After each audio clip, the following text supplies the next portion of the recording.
If you have noticed, you will see that CSS consists of properties and values. So you have a property on the left and then the value on the right. When a property is paired with a value, that is called a CSS declaration. For example, the color and then the value coral together is seen as a CSS declaration. Now, you have CSS declaration box, which consists of these multiple CSS declarations. Now, the declarations are paired with the selectors, and this gives us a CSS rule set or a CSS rule.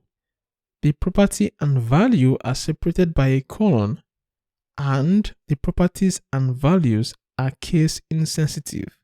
So even if you use an uppercase or a lowercase, CSS will be able to understand what you mean.